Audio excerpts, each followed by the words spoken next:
नमस्कार, स्वागत आप सभी का मनी मंत्र में। आपके साथ मैं हूं मुकुल शर्मा। मनी मंत्र में लगातार बात होती है आपकी फायदे को लेकर, बचत को लेकर, और अक्सर हम देखते हैं जो हम सभी हैं अपने भविष्य को लेकर चिंतित रहते हैं। हमें चिंता रहती है, और चिंता इस बात की कि रिटायर होने के बाद यानी 60 साल की उम्र के बाद कैसे हमारे जो खर्चे हैं उनसे हम निपट पाएंगे, कैसे आर्थिक तौर पर हम मजबूत रह सकते हैं, और कैसे 60 की उम्र में भी आत्मनिर्भर रह सकते हैं। इन सभी सवालों का जवाब है रिटायरमेंट प्लानिंग। कुछ लोग तो बहुत जल्दी ही रिटायरमेंट प्लानिंग शुरू कर देते हैं, यानी 25 और 30 की उम्र से ही, लेकिन कुछ लोगों को प्लानिंग करने में देरी हो जाती है। और अगर आप 40 की उम्र में रिटायरमेंट प्लानिंग करते हैं तो आपको कितने पैसे चाहिए और कैसे पैसे इन्वेस्ट करें, आज इसके बारे में हम आपको जानकारी देंगे। बात होगी रिटायरमेंट प्लान एट 40।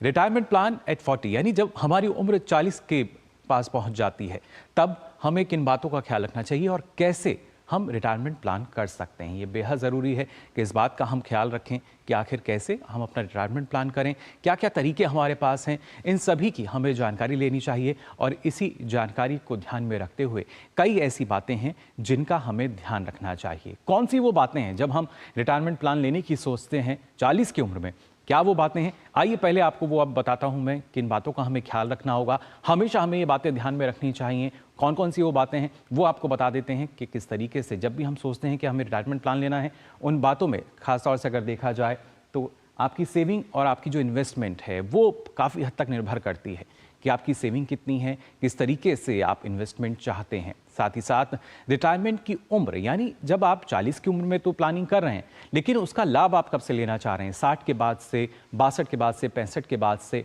और खास तौर से आपके रिटायरमेंट के लक्ष्य, बच्चों की पढ़ाई, उनकी शादी, या और भी जो लक्ष्य हैं वो कौन कौन से हैं। और साथ ही सबसे महत्वपूर्ण, आपका मौजूदा खर्चा और जो इनकम है वो कितनी है। इसी के अकॉर्डिंग अगर हम बात करते हैं, क्योंकि आपके खर्चे के अनुसार ही आप अपना रिटायरमेंट प्लान कर सकते हैं। आज आपका जो खर्चा है 60 साल बाद उससे दोगुना या तिगुना खर्चा जो है वो आपका होगा, और उसके बाद किस तरीके से आप अपना खर्चा जो है पूरा कर पाएंगे, इस बारे में जानना ज़रूरी है।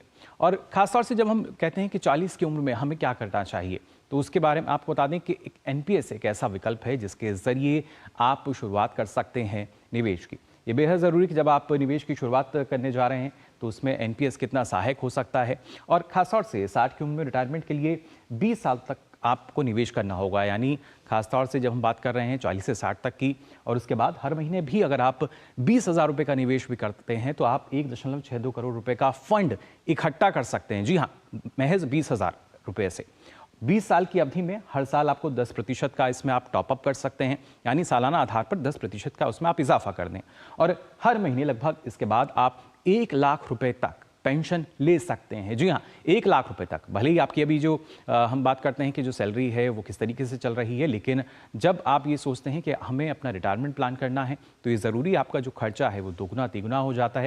लेकिन ऐसे में और किन बातों का ख्याल रखना चाहिए, किस दिशा में हमें आगे बढ़ना चाहिए, इस पर हम जानकारी लेंगे। उसके लिए हमारे साथ खास मेहमान जुड़े हैं। हमारे साथ धीरेन्द्र कुमार जी जुड़े हैं, CEO हैं वैल्यू रिसर्च के। बहुत बहुत स्वागत है आपका धीरेन्द्र जी। धन्यवाद आपका। जी धीरेन्द्र जी, सबसे पहले जानना चाहूँगा, जब हम रिटायरमेंट प्लान की बात करते हैं, क्योंकि अक्सर ये मान लिया जाता है कि 60 की उम्र में पहले जिनके पास पेंशन की सुविधा है उनके लिए ठीक रहता था, लेकिन आज जब हम खासतौर से निजी क्षेत्र की बात करते हैं, युवाओं की बात करते हैं, क्योंकि ना जाने कितने ही ऐसे युवा हैं जो 25 की उम्र से ही इसकी तैयारी शुरू कर देते हैं, लेकिन जब हम 40 की उम्र तक पहुँच जाते हैं और हमने निवेश के बारे में कुछ सोचा नहीं, बचत के बारे में कुछ सोचा नहीं, क्या क्या विकल्प हमारे पास बचते हैं अपना रिटायरमेंट प्लान करने के लिए? रिटायरमेंट प्लान के लिए सबसे विकल्प के पहले सबसे जरूरी है कि आप कितने सेंसिटिव हैं, इसके बारे में आप कितना जल्दी आप चिंतित होते हैं। और यहाँ पे एक बहुत अच्छी खबर है जी। कि बहुत जो लोग ऑर्गेनाइज सेक्टर में, चाहे वो आप प्राइवेट सेक्टर में हो या पब्लिक सेक्टर में हो या सरकारी नौकरी में हो, स्टेट गवर्नमेंट की नौकरी में हो। जी। सरकारी नौकरी में चाहे स्टेट गवर्नमेंट या सेंट्रल गवर्नमेंट, उनके लिए तो एनपीएस एक विकल्प है और वो अनिवार्य है। आपके तनख्वाह से 10% कट के एनपीएस में चला जाता है। और अब एनपीएस का स्वरूप भी बदल रहा है। कुछ लोग यूनिफाइड पेंशन स्कीम चुनेंगे, कुछ लोग एनपीएस में ही पुराने वाले में ही रहेंगे, अपनी इच्छा। लेकिन जितने लोग अनऑर्गेनाइज सेक्टर में हैं, अगर आप कोई भी ऐसा कारोबार करते हैं, अच्छा करते हैं, लेकिन आप भविष्य के बारे में अगर चिंता नहीं करते हैं, या आप फ्रीलांसर हैं, आप कोई गिग वर्कर हैं, और उन लोगों को इसके बारे में जल्दी चिंतित हो जाना चाहिए, और जो इसके बारे में जल्दी इसके बारे में सोच और अपना क्लियर कर लेना चाहिए जी। कि अगर आप जल्दी शुरू नहीं। और इसके बारे में एक अच्छी खुशखबरी ये है कि बहुत एक मुहिम चली है, financial independence and retire early, और इसके बारे में बड़ी चर्चा हो रही है, लोग इसके बारे में उत्सुक है और जानते हैं, और SIP के जरिए ये लोग इसको अचीव करना चाहते हैं। लेकिन अगर आप रिटायर करना चाहते हैं और 60 साल की उम्र में करना चाहते हैं, तो सबसे जरूरी ये है कि आप बचाइए, उसको निवेश और उसको इन्वेस्ट कीजिए। केवल पैसा बचाने से वो पैसा बढ़ेगा नहीं जी। NPS एक अच्छा विकल्प है। शुरुआती तौर में 50-55 साल की उम्र तक आप कोशिश कीजिए। NPS में भी आपके पास विकल्प है कि आप 70%, 75% आप इक्विटी में रखिए, और रिटायरमेंट के कगार पे जब आप आ रहे हो, जब उसके नजदीक तब आप अपना प्लान कंजर्वेटिव कीजिए। तो पैसा बचाइए, लगाइए, और हर साल जब आपकी आमदनी बढ़े तो उस रकम को बढ़ाइए। बिल्कुल धीरेन्द्र जी, कांस्टेंट के टर्म्स में सोचते हैं जी, लेकिन इसमें जो हमारे खर्चे हैं उनकी क्या भूमिका रहती है? माना जाता है कि आज के समय में जो हमारा खर्चा है 20 साल बाद, अगर हम 60 की उम्र की बात करते हैं, 40 से 60 की, तो उसको तिगुना मान लिया जाता है। और उसके साथ साथ इन्फ्लेशन की अगर खास तौर से बात की जाए, वो जो फॉर्मूला है वो क्या है, कैसे उसको हम समझ सकते हैं बेहतर ढंग से? आप समझिए कि हर 10 साल में आपका खर्चा दुगना हो जाएगा जी। और लेकिन केवल खर्चा ही दुगना नहीं होगा, आपके खर्चे का कॉम्प्लेक्शन बदल जाएगा। जब आप 20 साल 30 साल की उम्र में होते हैं तो आपके बच्चे पढ़ाई करने जा रहे होते हैं, आप नौकरी में होते हैं, और उम्र के साथ जब बच्चे सेटल हो जाते हैं, आपने मकान खरीद लिया होता है, कुछ पूंजी इकट्ठा करती है, और जब आप वृद्ध होते हैं तो आपके हेल्थ केयर का कॉस्ट बदल जाता है, बाकी सारा लाइफस्टाइल कॉस्ट काफी कुछ बदल जाता है। तो ये पूरी तरह निर्भर करता है कि आपकी अपनी स्थिति क्या है, आपके ऊपर डिपेंडेंट्स कितने हैं, क्या आप पूरी तरह इंडिपेंडेंट है। तो ये बिल्कुल ही पर्सनल कॉन्टेक्स्ट है जिस पे ये आधारित होता है। लेकिन आप ये मान के चलिए कि महंगाई कम नहीं हो रही, चीजें महंगी होंगी, और इसमें जो सबसे खतरनाक जो कंपोनेंट है वो है हेल्थ केयर। हेल्थ जो इन्फ्लेशन है वो हमारी आम इन्फ्लेशन, जिस तरह से हम सामान खरीदते हैं, जो कंजम्पशन का हमारा राशन पानी और जो एंटरटेनमेंट का खर्चा या जो भी लाइफस्टाइल के जो खर्चे हैं, उसकी तुलना में हेल्थ केयर का कॉस्ट एक कंप्लीटली एक बड़ा सरप्राइज हो सकता है। और इसके लिए आपको केवल बचत ही नहीं करना होगा, उसको इन्वेस्ट ही नहीं करना होगा, इसकी दूसरी तैयारी भी करनी होगी। और उसके लिए IRDA का जो एक रोड मैप है कि long term health care insurance लोगों के लिए उपलब्ध हो, जिसकी स्थिति अभी बहुत खराब है। अगर आप वृद्ध हैं और 75 साल के हो जाते हैं तो आपके पास कोई हेल्थ इंश्योरेंस आसानी से उपलब्ध नहीं है जी। बिल्कुल, लेकिन ऐसे में क्योंकि खर्चे हमारे जाहिर तौर पर बढ़ेंगे, लेकिन उसके साथ साथ जैसा आपने कहा कि जो हमारी इनकम है उसमें भी धीरे धीरे इजाफा होता है। लेकिन लोगों के सामने जो परेशानी है, जो दिक्कत है, वो यही होती है कि हम सोचते तो हैं कि रिटायरमेंट प्लान करना है, लेकिन कहाँ पे निवेश करें? लोगों को ये जानकारी है कि म्यूचुअल फंड है, लेकिन उसमें कैसे जा सकते हैं, या जो NPS का विकल्प आप बता रहे हैं, कुछ लोग हैं जो PPF के जरिए भी सोचते हैं कि ये एक सुरक्षित निवेश है और इसके जरिए भी वो अपने रिटायरमेंट प्लान में इसको काफ़ी कारगर मानते हैं। तो कैसे एक निश्चित जो अनुपात है वो हमें रखना चाहिए? मेरी सोच ये है कि लंबे समय का ये सबसे लंबा निवेश है, और अगर आप कोई भी निवेश करें और आप ये सोचे कि ये आपके रिटायरमेंट का पैसा है जी, ये एक ऐसा पैसा है जिसको आप छुएंगे नहीं, ये एक और ये नजरिया अगर आप नहीं रखेंगे तो आपके लिए, और इसमें NPS बहुत ही कारगर है, क्योंकि जब आप पैसा लगाते हैं NPS में तो उससे निकालना आसान नहीं है। आप 2-3 बार अपनी जिंदगी में निकाल सकते हैं NPS से, जरूरी खर्चों के लिए, जरूरी बड़े खर्चों के लिए, लेकिन NPS में लगा हुआ पैसा आसानी से नहीं निकाल सकते। तो उस हिसाब से ये डिसिप्लिन एनफोर्स करने में ये बड़ा कारगर होता है। NPS में पैसा लगाएं, 75% पैसा शुरुआती साल में जो अधिकतम आपके पास विकल्प है वो इक्विटी में होना चाहिए। जब आप 50 पार कर जाए तब उस एलोकेशन को कम करने की सोचे। PPF के बारे में ना सोचे, क्योंकि PPF बिल्कुल बहुत सुरक्षित है जी, इससे ज्यादा सुरक्षित कोई विकल्प भारत में नहीं है। लेकिन इतने लंबे समय का पैसा इक्विटी में नहीं लगाना, ये अपने आप से और ये एक ऐसा पैसा है जो कि कंपाउंडिंग का जो जादू एक बेहतर रेट पे जो आपको मिलता है, और इक्विटी का रिस्क 15-20 साल में बिल्कुल कम हो जाता है। जी। कम समय में इक्विटी बहुत ही खतरनाक है, लेकिन इतने लंबे समय में 10 साल से ज्यादा के लिए इक्विटी बहुत ही कारगर है, बेहतर रिटर्न मिलता है। और पीपीएफ की सुरक्षा, और जो हम कहानियां सुनते आए हैं कि मेरे पिताजी और मेरे दादाजी भी पीपीएफ में लगाते थे, और उनकी ये सोच है, और उस समय उनके कॉन्टेक्स्ट में ये सोच बिल्कुल सही थी। उस समय पीपीएफ में ज्यादा रिटर्न भी मिलता था जी। और उस समय बाजार इतनी आसानी से लोगों के लिए उपलब्ध भी नहीं था। आप 500 रुपए का एसआईपी म्यूचुअल फंड में करना आपके लिए विकल्प नहीं था जी। एनपीएस नहीं था। बिल्कुल धीरेन्द्र जी, लेकिन जब बात ये आती है कि किस तरीके से पीपीएफ की बात हम कर रहे हैं या एनपीएस की हम बात करते हैं, लेकिन इसको लेके जो धारणा एक रहती है, लोगों को डर भी लगता है, क्योंकि 40 के बाद उन्हें लगता है कि हमारी जो जिम्मेदारियां हैं वो भी ज़्यादा हैं। लेकिन ऐसे में जिस तरीके से आपने बताया कि बच्चों की पढ़ाई की बात की जाए, उनकी शादी की बात की जाए या नया मकान लेने का, तमाम तरह के जो हमारे लक्ष्य हैं उनको निर्धारित करते हुए क्या 15 से 20 वर्ष का जो एक अंतराल है, अगर हम 40 में रिटायरमेंट प्लान कर रहे हैं, वो सही रहता है? या क्योंकि ये माना जाता है जितना हम डिले करते हैं, जितना देरी हम अपने इन निर्णयों में करेंगे, उतनी ही जो हमारी राशि है वो बढ़ जाएगी। नहीं, अच्छा तो यही है कि जब से आपकी आमदनी शुरू हो जाए तब से आपको अपना बचत और निवेश आपको शुरू कर देना चाहिए। लेकिन ये हमारी सोच है, ये एक थ्योरेटिकल चीज है। आपके करियर के शुरुआत में, आपकी जिंदगी की शुरुआत में आपके ढेर सारे खर्चे होते हैं। आपका घर बनता है, आप अपना घर स्टैब्लिश करते हैं, बच्चों की पढ़ाई होती है, और आपकी आमदनी कम होती है। और जैसे जैसे ये सब जो जरूरी खर्चे हैं ये हो जाते हैं, जब आपका परिवार बन जाता है, जब आप अपना घर बसा लेते हैं, उसके बाद आपकी आमदनी भी बढ़नी शुरू होती है। तो सबसे अच्छी बात तो है कि जल्दी से जल्दी शुरू करें। लेकिन 35-40 की उम्र में लोग अपने काम में एस्टैब्लिश हो पाते हैं, और उस समय आपके पास रीजनेबल सेविंग्स भी हो पाता है, जिसको कि कारगर तरीके से आपको इन्वेस्ट करना चाहिए। जी बिल्कुल, वही कारगर तरीका। और खासतौर से धीरेन्द्र जी, हमने अपने दर्शकों को एक बताया भी कि जैसे अगर आप हर महीने 20,000 रुपये की बचत करते हैं और 20 साल तक उसको करते हैं, तो करीब 1,60,00,000 से की राशि, एक फंड जो है आपका, वो 20 साल में तैयार हो जाता है।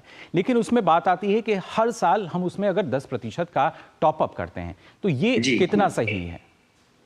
ये बहुत ज़रूरी है, क्योंकि अगर आपकी आमदनी बढ़ रही है, आप खर्च कर, और आमदनी बढ़ने के साथ अगर आप अपनी बचत की रकम नहीं बढ़ाएंगे जी, तो आपके लिए सबसे बड़ा खतरा ये है कि आपके आजीवन, आपके जीवित रहते आपकी जो इकट्ठा की हुई पूंजी है, अगर वो खत्म हो जाए, तो इससे ज्यादा भयावह स्थिति भविष्य में नहीं हो सकती है। और ये बहुत ही चिंताजनक है। इसकी तैयारी आपको आज करना होगा। अगर आप इसकी तैयारी आज नहीं करते हैं तो ये एक बहुत ही ग्रिम रियलिटी है, जिसको फेस करने के लिए आपको तैयार रहना चाहिए।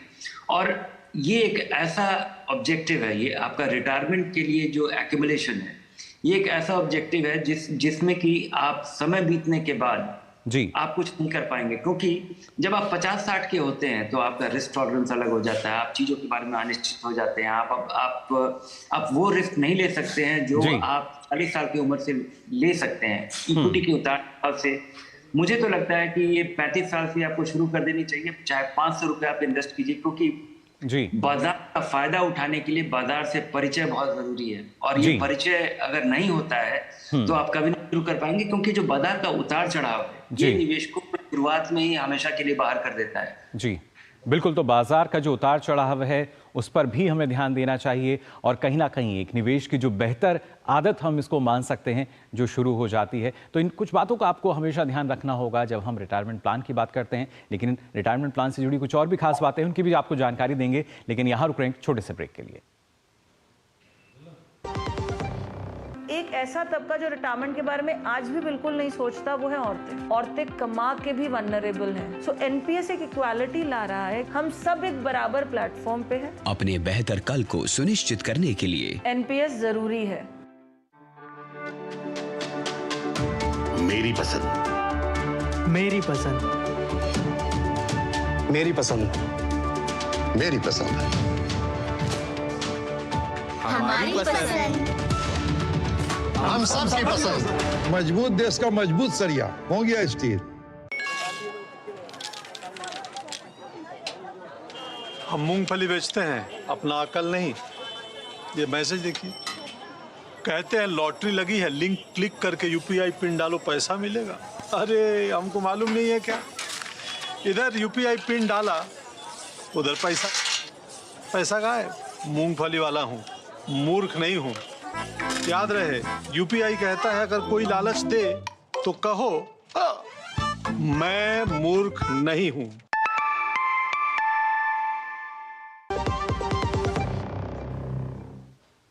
तो ब्रेक के बाद आप सभी का एक बार फिर स्वागत। मनी मंत्रा में हम बात कर रहे हैं रिटायरमेंट प्लान की एट 40। जी हाँ, जब 40 की उम्र में किस तरीके से हम ये प्लानिंग कर सकते हैं, और हमारे साथ धीरेन्द्र जी लगातार जुड़े हुए हैं जो बता रहे हैं किस तरीके से हमें क्या एहतियात रखते हुए हमें अलग अलग कदम उठाने चाहिए। और खासतौर से धीरेन्द्र जी, जब सावधानियों की अगर हम बात करते हैं, किन बातों का हमें ध्यान रखना चाहिए, ये हमने जान ली। विकल्प आपने हमें बता दिए किस तरह के विकल्प हमारे पास रहते हैं, लेकिन ऐसे में जो SIP का आप बता रहे थे, जो कंपाउंडिंग इंटरेस्ट की बात है, क्या उसके ज़रिए ज़्यादा लाभ जो है वो मिलता है? क्योंकि PPF में एक सुरक्षित निवेश हमारे पास है, लेकिन जब हम कहते हैं हमारा जो निवेश है कैसे वो बढ़ सकता है, तो वहाँ पे क्या SIP की भूमिका जो है वो और ज़्यादा बढ़ जाती है?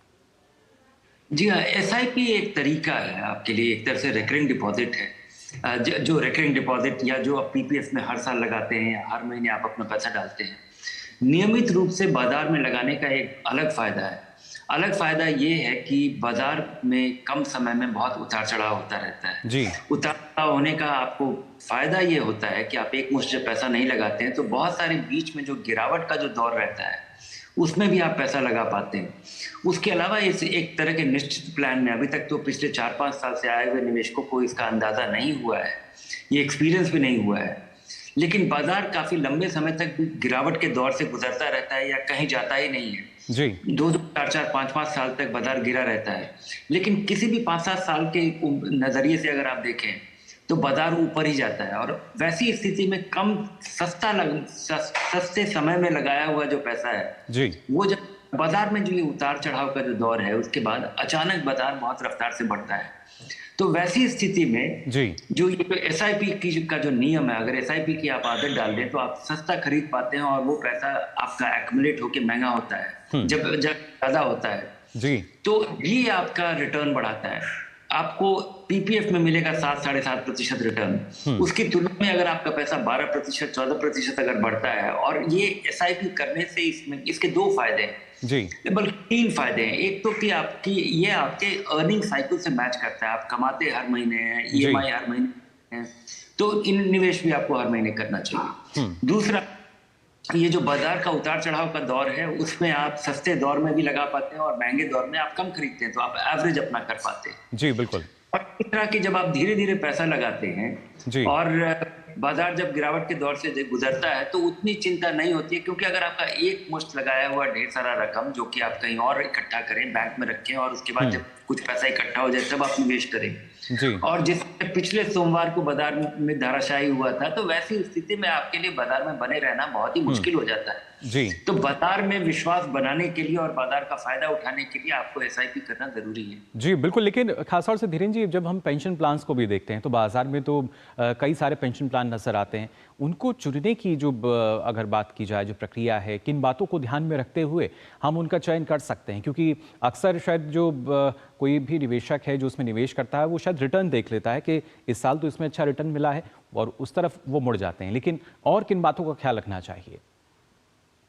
सबसे पहले, अगर आप इतने लंबे समय का ये निवेश है कि इसमें आप 2-3 चीजें चिंता के बारे में ही आप सोच सकते हैं। सबसे पहले तो कि जितने सारे आपके पेंशन प्लान हैं, किसी पेंशन प्लान को देखने के बजाय आपको नेशनल पेंशन सिस्टम का पेंशन प्लान ही चुनना चाहिए जी। इसके 2-3 फायदे हैं। एक तो कि इससे कम खर्च वाला कोई पेंशन प्लान भारत में उपलब्ध नहीं है जी। दूसरा, इसकी जो लोग खामी गिनाते हैं, मुझे लगता है कि ये खामी नहीं है, इसका बहुत बड़ा फीचर है, इंपॉर्टेंट फीचर है। इसमें लगाया हुआ पैसा आप आसानी से नहीं निकाल पाते, जो कि आपकी डिसिप्लिन एनफोर्स करता है जी।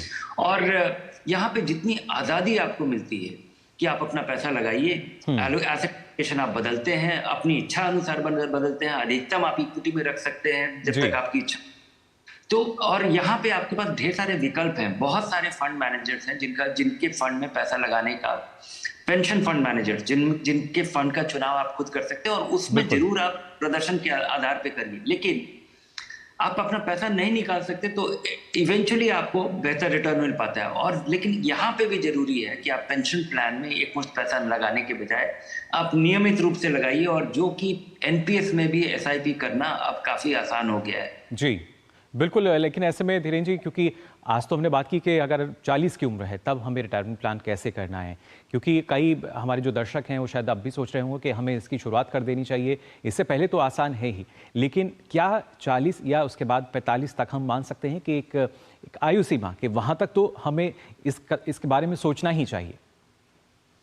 नहीं, इसकी शुरुआत तो आपको नौकरी लगने के साथ ही सोचना चाहिए जी। जब भी अपना कारोबार शुरू करते हैं। और मुझे लगता है कि जो कारोबार, जो सेल्फ एम्प्लॉयड लोग हैं, भारत में एक बहुत बड़ी आबादी है जो कि ऑर्गेनाइज सेक्टर में नहीं है जी।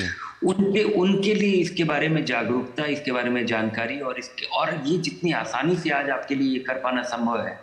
पहले बहुत सारे लोगों के लिए बैंक अकाउंट खोलना मुश्किल था। जनधन स्कीम होने के बाद और आधार होने के बाद आप अपने घर में बैठे बैठे अपना एनपीएस अकाउंट खोल सकते हैं और अपने निवेश की शुरुआत कर सकते हैं जी। तो के बारे में केवल जागरूकता, जानकारी, और लोगों को हमें बल्कि डराना चाहिए कि अगर आप जल्दी शुरुआत नहीं करेंगे तो ऐसा संभव है कि जिंदगी भर आप मेहनत करके कमा के, बिल्कुल काम करके, कमा के, बचा के, आपके पास इतना पैसा नहीं होगा जो आपके उस दौर में, जिंदगी के उस दौर में जब आपको अपने पैसे पे निर्भर करना पड़ेगा, तब आप शायद आपका पैसा खत्म हो जाए। जी, यानी जब आवश्यकता है तब वो पूरी नहीं हो पाएगी, जब ज़रूरत है उसको ध्यान में रखते हुए अभी से हमें यहाँ पर जो निवेश है वो करना होगा, और यही होता है रिटायरमेंट प्लान एट 40, यानी 40 की उम्र में आप कर सकते हैं। और जैसा धीरेन्द्र जी ने कहा कि 40 नहीं, बल्कि अगर जब आप नौकरी अगर 22 से शुरू कर रहे हैं, 25 से शुरू कर रहे हैं, जितना पहले आप शुरू कर देंगे उतना ज़्यादा लाभ आपके लिए रहेगा, यानी उतना ही ज़्यादा भविष्य आपका सुरक्षित रह सकेगा।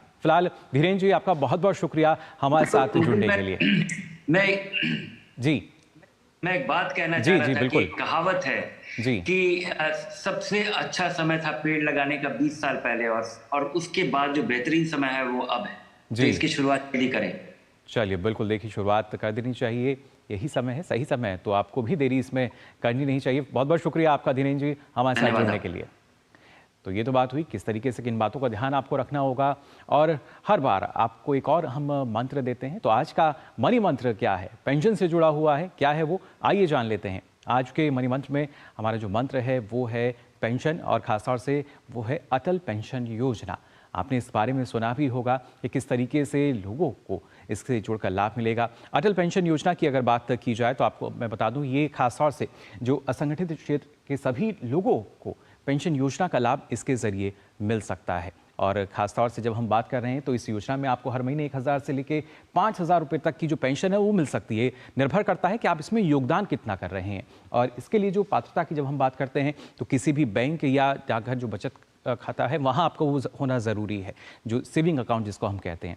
लेकिन जो आयकरदाता हैं, जो टैक्स पेयर हैं, वो इस योजना में शामिल होने के पात्र नहीं हैं। और ख़ासतौर से इस योजना में जो न्यूनतम आयु है, देखिए वो 18 वर्ष से, और अधिकतम आयु जो है वो 40 वर्ष है, जिसका जिक्र धीरेन्द्र जी भी कर रहे थे कि जितना शुरुआत में जितना जल्दी हम इसमें निवेश करें वो अच्छा रहता है। और ख़ासतौर से योगदान की जो न्यूनतम अवधि है वो 20 वर्ष या उससे ज़्यादा होनी चाहिए। इस बात का भी अटल पेंशन योजना में जिक्र किया गया है। और इस योजना में आप अपने नामित व्यक्ति को भी पेंशन दे सकते हैं, यानी जो आपका नॉमिनी है उसको भी आप अपनी पेंशन दे सकते हैं। तो आज के मनी मंत्र में ये खास कि किस तरीके से आप अटल पेंशन योजना का भी चयन कर सकते हैं, क्योंकि लगातार इस बारे में जानकारी जो है वो हर किसी को होनी चाहिए और जानकारी नहीं है। और मनी मंत्र में लगातार आपको वही जानकारी हम लगातार देते हैं। तो आज आपने जान लिया किस तरीके से जब हम बात करते हैं रिटायरमेंट प्लान को लेकर, ये बेहद ज़रूरी है। जब रिटायरमेंट प्लान की हम बात कर रहे हैं किस तरीके से 40 की उम्र में तो ये हमें करना चाहिए, लेकिन इसके अलावा भी बहुत सारी ऐसी बातें हैं जिनकी जानकारी आपको होनी चाहिए,